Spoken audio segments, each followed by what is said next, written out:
This presentation is titled Santorini's Fury, the Cataclysm that Rocked the Bronze Age. Let's unearth the secrets of the Santorini Eruption of 1600 BC, the island that exploded. My name is Helena Aves, and I am going to talk to you about the Greek island of Santorini, formerly known as Thera, and the great eruption that blew half of the island away when its volcano exploded.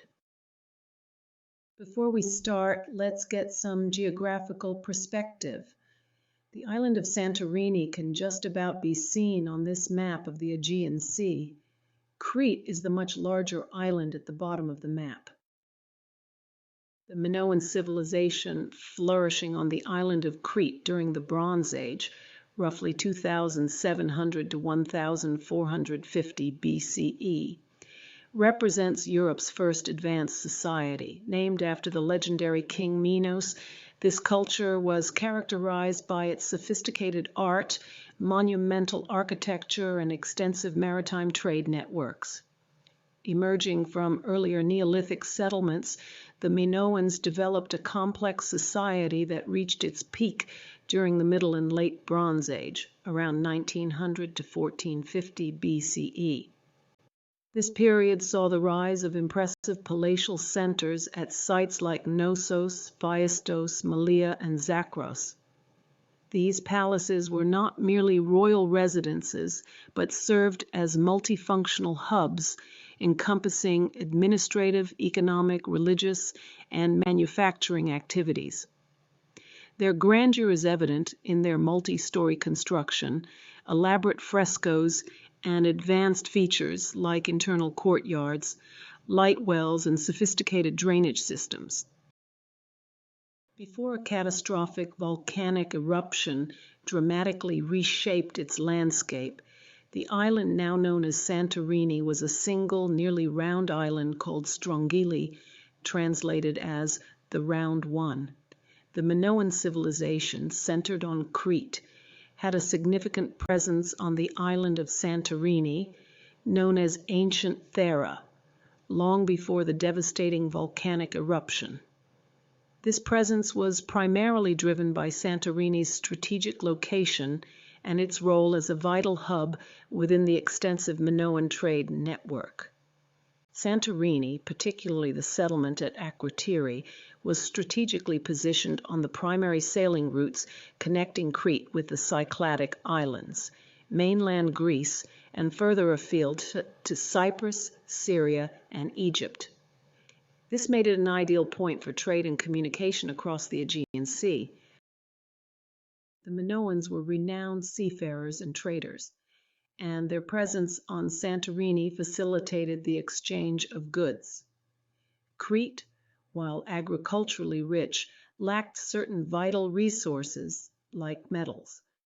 Santorini, with its own resources like clay, and potentially serving as an intermediary for the copper and tin trade routes from further north, became an important trading partner and outpost for the Minoans. This photo was taken inside the museum at Akrotiri. The Minoans arrived on Santorini sometime between 2000 and 1600 BC, drawn by the island's strategic location along trade routes. They developed Akrotiri into a bustling port city with a complex urban plan. Archaeological excavations at Akrotiri have revealed a highly advanced society with multi-story buildings, sophisticated drainage and sewage systems, paved streets, and public squares. The quality of the architecture and infrastructure points to a well-organized and prosperous community. Perhaps the most stunning legacy of Minoan Santorini is the vibrant and detailed frescoes that adorn the walls of the buildings in Akrotiri. These intricate wall paintings depict various aspects of Minoan life, including daily activities, religious ceremonies, flora, fauna, and maritime scenes. The artistic style and themes show clear connections to the broader Minoan culture centered on Crete, highlighting the close relationship between Thera and the Minoan heartland. The prosperity of Minoan Santorini came to a dramatic end with the Bronze Age eruption of the island's volcano, one of the most powerful volcanic events in recorded history. While the exact date is still debated, radiocarbon dating and other evidence suggests the eruption occurred around the mid-17th century BC, with some dates ranging between 1620 and 1530 BC. This illustration shows the enormity of the eruption, with the majority of the island being consumed. Evidence suggests that the inhabitants of Akrotiri had some warning of the impending catastrophe, likely through precursory earthquakes. This allowed for the evacuation of the population, as remarkably few human remains have been found at the site. However, the eruption itself was cataclysmic. It buried Akrotiri under thick layers of volcanic ash and pumice, inadvertently preserving the city in a manner similar to Pompeii. The impact of the Santorini eruption extended far beyond the island.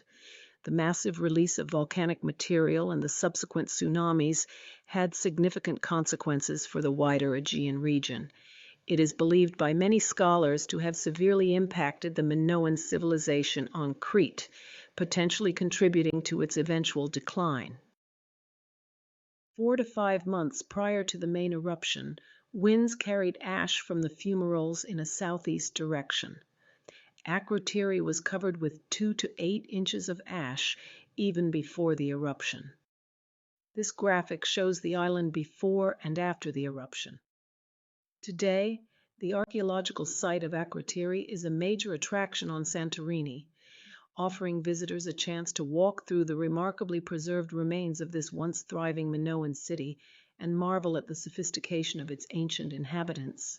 The artifacts and frescoes unearthed at Akrotiri provide invaluable insights into the vibrant culture and daily life of the Minoans on this dramatic Aegean island before its historic altering eruption. This simulation shows the effect of the tsunami that followed the Santorini eruption.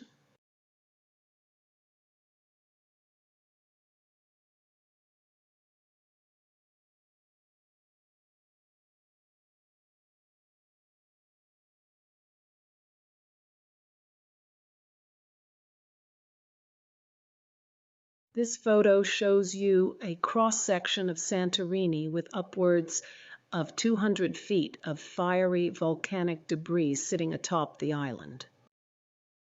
Santorini was a supervolcano that recorded approximately 7 to 7.3 on the Volcanic Explosive Index. The arrow points to the level 7. Note that Mount St. Helens in 1980 was only a level 4. This eruption was one of the most powerful volcanic events in human history, classified as ultraplinian. It is estimated to have ejected a massive amount of material, with an eruption column potentially reaching 30 to 35 kilometers high into the stratosphere. The eruption dramatically reshaped the island's geography, leading to the collapse of the volcano's cone and the formation of the large, water-filled caldera that defines Santorini's iconic landscape. Based on scientific studies analyzing the distribution of volcanic ash and other ejecta from the eruption, it is possible to infer the prevailing wind patterns during this catastrophic event. Evidence primarily from the thickness and dispersal patterns of ash deposits found across the eastern Mediterranean indicates that the prevailing winds in the lower atmosphere at the time of the main eruptive phase blew predominantly towards the southeast and south-southwest. This is supported by a significant ashfall recorded on Crete, located to the south of Santorini, and in areas further to the east and south. The direction and reach of tsunami deposits also provide clues, as tsunamis generated by the caldera collapse would have been influenced by the initial direction of the impact and potentially modified by wind patterns. Furthermore, studies of ice cores in Greenland have revealed traces of the Santorini eruption. indicating that some of the eruption column reached the stratosphere. In the stratosphere, wind patterns can differ from those in the lower atmosphere. The distribution of these stratospheric aerosols suggests that winds at higher altitudes may have carried material towards the northeast, reaching as far as Anatolia, modern-day Turkey. The Akrotiri population left in a hurry. As I mentioned before, they were possibly forewarned by early volcanic activity. Interestingly, beds were found with valuables still left under the mattress. Nea Kameni and Palia Kameni are two small islands located within the large submerged caldera of Santorini. Palia Kameni translates to Old Burnt Island and is the older of the two, and Nea Kameni, New Burnt Island, is the younger and currently active volcanic center. They were built up by a series of post-caldera eruptions over the past couple of thousand years, with Nea Kameni experiencing eruptions as recently as the 20th century. These islands are essentially the exposed tips of the cone of a stratovolcano that is growing within the flooded caldera. They are a clear indication of the ongoing volcanic activity in the region following the massive Bronze Age eruption. Santorini is the best example of an exposed volcano on Earth. As I have previously mentioned, residents may have been pre-warned. There were 3 phases of the volcanic eruption at Santorini that occurred over a period of months, as no bodies were found in ancient excavations. Phase 1, warned by earlier pre-eruption that occurred in early spring during the planting season, wipes out many crops, so people leave. Phase 2 that lasted 4 to 5 hours when 2 to 8 inches of ash fell. Remaining population left. Phase 3, the main eruption with superheated rocks. Humans could not have survived this. The southeast drift of ejecta indicates it happened during summer months. It is estimated that there was 10 cubic miles of ejecta, a number that is impossible to imagine. Evidence for the earlier phases, 1 and 2, is found in excavated olive trees that were covered in a thin ash layer before being buried in 60 meters of ash and volcanic debris. Will there be another Santorini eruption? The answer is obviously yes. Santorini is an active volcano, and it is expected to have future eruptions. However, predicting exactly when the next eruption will occur is not currently possible. In early 2025, Santorini and the surrounding region experienced a significant swarm of earthquakes, primarily located between Santorini and the island of Amorgos. While this seismic activity caused concern and prompted precautionary measures, experts generally agree that these earthquakes were predominantly tectonic in origin, related to the broader seismic activity in the Aegean Sea caused by the interaction of tectonic plates, rather than directly indicating an imminent eruption from the main Santorini volcano. An absence of human remains and valuables like metal suggests that the residents had prior warning the eruption and the island was evacuated. Excavations have revealed a city frozen in time, with buildings, artifacts, and even frescoes remarkably preserved by the volcanic ash and pumice. However, the striking absence of human bodies in houses, streets, or the harbor area suggests that the population had already left. This is a significant point of difference when compared to other ancient sites destroyed by volcanic eruptions, such as Pompeii and Herculaneum, where numerous human remains have been found. Based on the nearby island of Crete, the powerful Minoan civilization declined but continued on to rebuild after the eruption. The question of whether the Santorini eruption single-handedly wiped out the Minoan civilization is a subject of ongoing debate, among archaeologists and historians. While the eruption undoubtedly had a significant impact on the Minoans, it is generally not considered the sole cause of their collapse. While the Santorini eruption was a catastrophic event that undoubtedly had severe immediate and potentially significant long-term impacts on the Minoan civilization, it is generally not considered the single cause of its demise. Most experts believe that a combination of factors, including the eruption's consequences, the rise of the Mycenaeans, and possibly internal weaknesses, contributed to the eventual decline and collapse of the Minoan civilization. The eruption was likely a major blow that accelerated existing processes or created new vulnerabilities, but it probably did not instantaneously wipe out the civilization.